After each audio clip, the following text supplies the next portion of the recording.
Día 9 de marzo, Santa Francisca Romana, del año 1440. Fue esposa, madre, viuda y apóstol seglar. Francisca nació en Roma en el año 1384. Sus padres eran sumamente ricos y muy creyentes, y la niña creció en medio de todas las comodidades, pero muy bien instruida en la religión.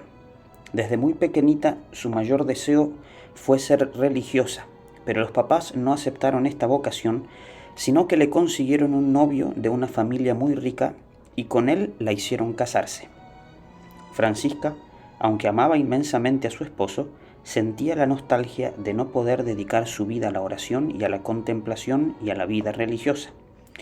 Un día su cuñada, llamada Vanosa, la vio llorando y le preguntó la razón de su tristeza. Francisca le contó que ella sentía una inmensa inclinación hacia la vida religiosa, pero que sus padres la habían obligado a formar un hogar. Entonces la cuñada le dijo que a ella le sucedía lo mismo y le propuso que se dedicaran a las dos vocaciones, ser unas excelentes madres de familia y a la vez, juntas, dedicar todos los ratos libres a ayudar a los pobres y enfermos como si fueran dos religiosas. Y así lo hicieron. Con el consentimiento de sus esposos, Francisca y Vanosa, se dedicaron a visitar hospitales y a instruir gentes ignorante y a socorrer a los pobres. La suegra quería oponerse a todo esto, pero los dos maridos, al ver que ellas en el hogar eran tan cuidadosas y tan cariñosas, les permitieron seguir esta caritativa acción. Pronto Francisca empezó a ganarse la simpatía de las gentes de Roma por su gran caridad para con los enfermos y los pobres. Ella tuvo siempre la calidad especialísima de hacerse querer por la gente. Fue un don que le concedió el Espíritu Santo.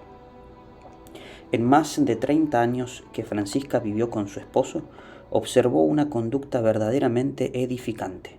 Tuvo 3 hijos, a los cuales se esmeró por educar muy religiosamente. 2 de ellos murieron muy jóvenes y al tercero los guió siempre, aún después de que él se casó, por el camino de todas las virtudes. A Francisca le agradaba mucho dedicarse a la oración, pero le sucedió que muchas veces, estando orando, le llamaba a su marido para que le ayudara en algún oficio, y ella suspendía inmediatamente su oración y se iba a colaborar en lo que era necesario. Hubo ocasiones en que tuvo que suspender 5 veces su oración y lo hizo prontamente. Y ella repetía: muy buena es la oración, pero la mujer casada tiene que concederle enorme importancia a sus deberes caseros. Su familia, que había sido sumamente rica, se vio despojada de sus bienes en una terrible guerra civil. Como su esposo era partidario y defensor del sumo pontífice, y en la guerra ganaron los enemigos del Papa, su familia fue despojada de sus fincas y palacios y de todo lo que tenía. Francisca tuvo que irse a vivir a una casona vieja y dedicarse a pedir limosna de puerta en puerta para ayudar a los enfermos de su hospital. Y, además de todo esto, le llegaron muy dolorosas enfermedades que la hicieron padecer por años y años, pero jamás nadie le escuchaba una queja ni le veía triste. Ella sabía muy bien que estaba cosechando premios para el cielo. Su hijo se casó con una muchacha muy bonita, pero terriblemente malgeniada y criticona.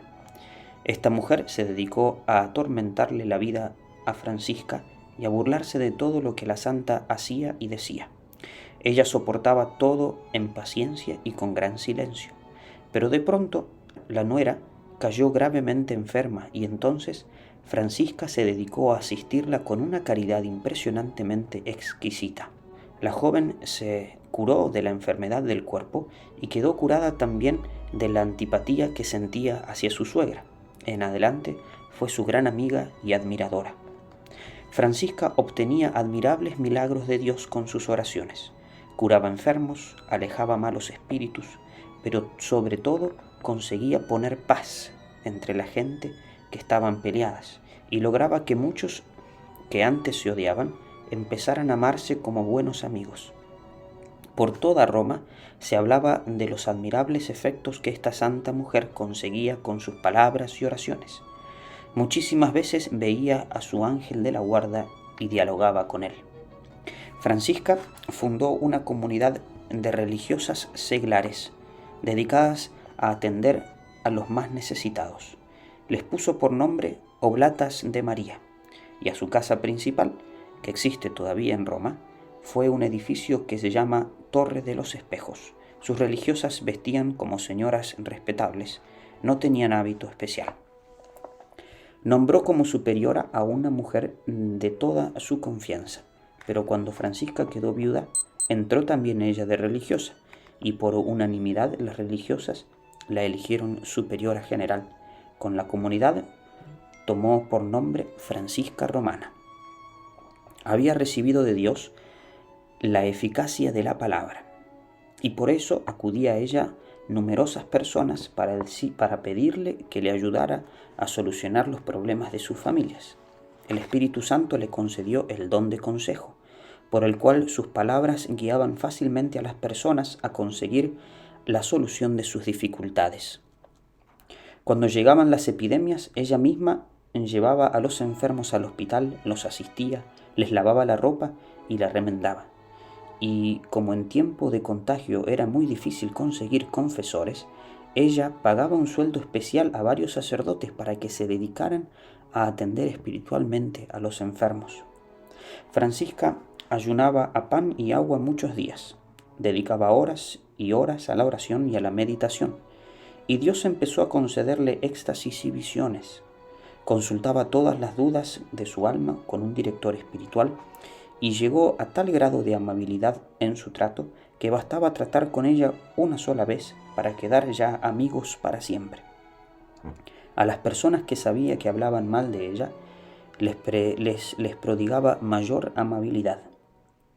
Estaba gravemente enferma, y el 9 de marzo de 1440 su rostro empezó a brillar como una luz admirable. Entonces pronunció sus últimas palabras, y dijo así: «El ángel del Señor me manda que lo siga hacia las alturas».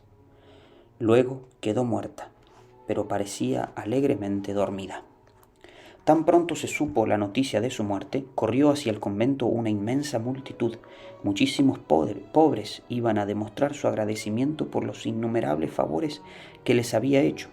Muchos llevaban enfermos para que les permitieran acercarlos al cadáver de la santa y así pedir la curación por su intercesión. Los historiadores dicen que toda la ciudad de Roma se movilizó. Fue sepultada en la iglesia parroquial, y al conocerse la noticia de que junto a su cadáver se estaban obrando milagros, aumentó mucho más la concurrencia a sus funerales. Luego su tumba se volvió tan famosa que aquel templo empezó a llamarse, y se llama aún ahora, la iglesia de Santa Francisca Romana. Cada 9 de marzo llegan numerosos peregrinos a pedirle a Santa Francisca una gracia que también nos conviene mucho pedir siempre.